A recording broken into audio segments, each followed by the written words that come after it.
Police emergency. What's your location? Good morning, Brookfield. And what's happening there? My wife isn't home.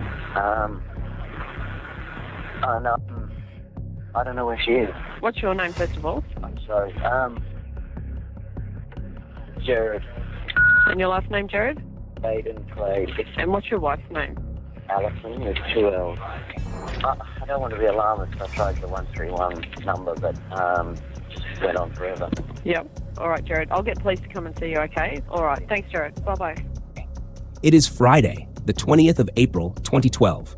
The suburb of Brookfield sits on the western fringe of Brisbane, 15 minutes from the CBD, a million miles from anything that feels like crime. Large properties, old trees, the kind of place where people move specifically so their children can grow up believing the world is safe.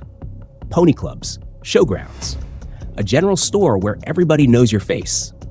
Gerard Baden-Clay knows every face in this town. He has made sure of it. He is the real estate agent in the gold jacket, the president of the Chamber of Commerce, the man who puts his mother and father in the advertising photo because he wants you to feel like you're buying a home from family.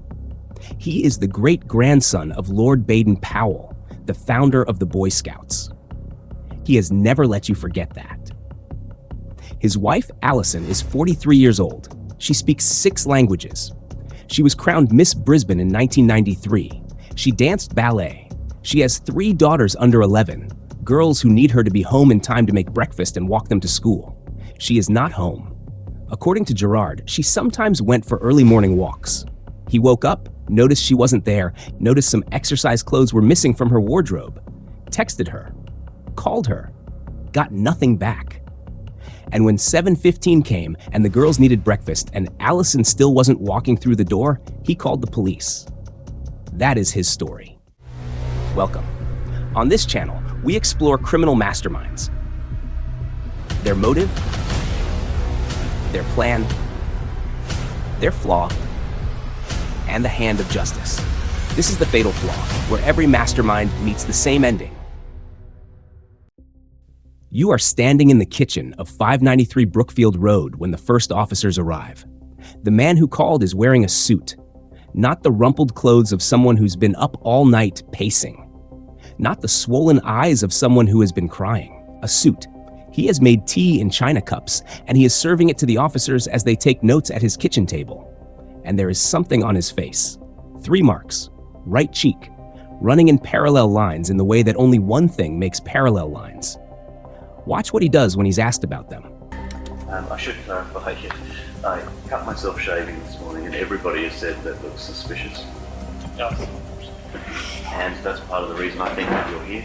It doesn't look like a shaving cut. He looks to the side. His voice is pitched slightly too high. He does not say, "Please, find my wife. She could be hurt." He says, "I know how this looks," as if the only thing he is thinking about is himself. To understand what happened in that house on the night of April 19th, you have to go back. Not days, years. Gerard Robert Baden-Clay was born in Bournemouth, England in 1970. His family carried a famous name. They had changed it from simply Clay to Baden-Clay to claim descent from Lord Baden-Powell. By 1980, they had emigrated to Australia, and Gerard grew up in Brisbane knowing that he came from something, even if what he came from was largely invented. He trained in accountancy. He went to work for Flight Centre. And it was there, at Flight Centre in Brisbane, that he met Allison Dickey. Allison was brilliant and warm. She spoke 6 languages and would eventually rise to become a Flight Centre executive. She was the kind of person whose friends described her using the same words, over and over. Kind, talented, intelligent. She lit up a room. She gave things up for the people she loved. When she married Gerard in 1997, she stepped back from her own career to help build his. She was the engine of the household while he was the face. They moved to Brookfield in 2000. 3 daughters arrived. From the outside, they were the Brookfield family, the gold jackets, the Chamber of Commerce, the brand. But Allison knew something the brand was hiding. She had known for a long time. In 2008, a woman named Toni McHugh joined Gerard's real estate business as a sales manager. Within months, they were meeting 4 or 5 times a week. at her apartment, working back late at the office, at real estate conferences interstate. Colleagues knew. Industry people knew.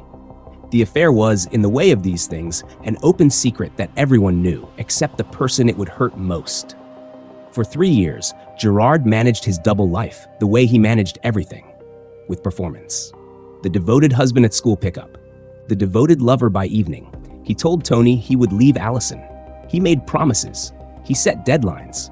One day became next month, became next year. In October 2011, Allison found out. The discovery sent her to therapy, to marriage counseling, to the edges of herself. She started taking Zoloft for the anxiety and depression that followed. She kept a diary.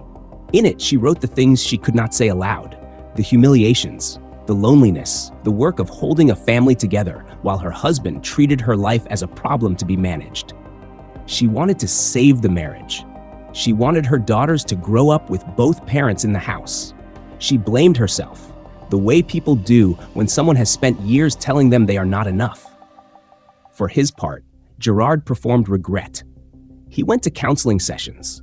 He told a counselor as recently as April 16th, 4 days before Allison disappeared, that he wanted to build a future with his wife and wipe the slate clean. He was lying. On December 1st, 2011, 2 months after Allison discovered the affair, Gerard rekindled it. He told Tony he would be separated from Allison by July 1st, 2012, 16 days before the murder, in writing. And simultaneously, in the weeks before Allison's death, Gerard and Allison had a phone conference with a financial advisor. The subject, life insurance policies. By April 2012, Gerard Baden-Clay was cornered on every side. His real estate business, once successful, had been devastated by the 2011 Brisbane floods. His business debts were approaching $500,000. The franchise was bleeding. The gold jacket was coming off. His marriage was in crisis. His mistress was impatient. His lies were multiplying faster than he could manage them. And on April 19, 2012, the night before Allison was reported missing, a collision became unavoidable. Tony McHugh had just learned that both she and Allison would be attending the same real estate conference the following day. For the first time in 4 years, the two women were going to be in the same room. The affair would no longer be a secret Tony kept. It would be visible. It would have a face. Tony called Gerard in a fury. Her demand, according to later testimony, tell her, tonight. End this. What happened after that phone call, no one can say with certainty. There were no witnesses. The children were asleep. The cause of death was never officially determined. Allison's body, when found 10 days later, was too decomposed for the autopsy to establish how she died. What is known is this. Sometime during the night of April 19th into the morning of April 20th, Allison Baden-Clay was killed in or near the back patio of her family home. Her body was carried, not walked, not dragged, carried to the family car, placed in the boot, and driven 13 kilometers to Colo Creek at Anstead, where it was left on the bank under a bridge. Before Gerard called 000 the next morning, he did one other thing. He searched the word self-incrimination. Then he picked up the phone and called the police. There is an idea that intelligent killers are careful, that they plan every detail, anticipate every question, and construct alibis so airtight that the truth cannot get in. Gerard Baden-Clay was not that kind of intelligent. He was the other kind, the kind who mistakes confidence for competence, who believes that because he has always managed people's perceptions, he will manage them now, who thinks the performance is enough. He was wrong, and the things that betrayed him were small, specific, and devastating. 3 parallel marks. Right cheek. Deep and curved, the kind of mark left by a fingernail dragged under pressure, not the kind left by a razor. 4 forensic experts examined photographs of these marks at trial. All 4 testified the same conclusion, consistent with fingernail scratches, not consistent with any shaving injury. Now consider this. DNA recovered from under the fingernails of Allison's left hand was found to belong to someone other than Allison. Her left hand, reaching toward a right cheek. Allison marked him in her final moments. She left her evidence on his face and her DNA on her own fingers. And no story about a blunt razor touches either of those facts. Traces of Allison's blood were found in the boot and on the door of the family car. Blood does not end up in the boot of a car during a morning walk. This is the detail that still stops people. Dr. Gordon Jimmer is a forensic botanist and director of the Queensland Herbarium. He was brought in to examine botanical material recovered from Allison's body, leaves and plant matter embedded in her hair, tangled in the sleeves of her jumper. What he found were leaves from 6 different plant species. He went to Colo Creek, where the body was found, and conducted a full botanical survey of the area. Of the 6 species found in Allison's hair, only 2 were present at the creek site. The other 4 were absent. Jimmer then walked the entire 13 kilometers between the creek and the Baden-Clay home, cataloging every species along the route. At no point along that road did all 6 species grow together. He then visited 593 Brookfield Road. All 6 species were growing together. Back patio, carport, driveway. The leaves in Allison's hair were a map. They said she was here. She was in this specific yard, in this specific place, before she ended up at that creek. There is no innocent explanation for how the botanical signature of one private property ends up preserved in the hair of a woman found dead 13 kilometers away. The only scenario the evidence supports: Allison died at her home. Her body lay in or near the back patio long enough for 6 species of plant material to embed in her hair. She was then transported to Colo Creek and left there. The morning after Allison's body was positively identified, Gerard Baden-Clay called Asteron Life to inquire about making a claim on his wife's life insurance. His father's advice, his obligation to the insurers. He had been married to Allison for 15 years. He had 3 daughters who had just lost their mother. And the morning after the body was confirmed, his first call was to the insurance company. The investigation was enormous: 1,500 lines of inquiry, 500 witness statements. 6 weeks after Allison's body was found, Gerard was called in for formal interview at Indooroopilly Police Station. His lawyer was present. By the end of it, he was charged with murder and interfering with a corpse. He was refused bail. The judge called him a significant flight risk. The man who had built a brand around being a community pillar was now in a remand cell. He told the press he would be strenuously defending the charges. The trial began in June 2014, 2 years after Allison disappeared. 2 years in which her parents, Jeff and Priscilla Dickey, had waited with the particular exhausted patience of people who have no choice. A jury of 7 men and 5 women. 5 weeks of evidence. They heard Tony McHugh testify about 4 years of promises and broken deadlines, about the July 1st email, about the phone call on the night of April 19th. They heard 4 forensic experts on the scratches, the blood in the boot, Dr. Jimmer on the leaves. They heard extracts read aloud from Allison's diary, a document that described with heartbreaking precision the private reality behind the public performance. A woman fighting for her marriage, a woman being eroded. Outside, the perfect family. Inside, a woman who had stopped believing she was worth fighting for. Then Gerard took the stand. It was an unusual decision. Defendants rarely testify in murder trials. But this was a man who had always believed he could manage the room. The scratches were from shaving. The insurance call was his father's idea. He hadn't worried about his wife and his mistress being at the same conference. Things were getting better. He had no concerns that night. The jury deliberated for 4 days. On July 15th, 2014, they returned. Unanimous. Life imprisonment. Non-parole period, 15 years. The story did not end there. In December 2015, the Queensland Court of Appeal substituted the murder verdict for manslaughter.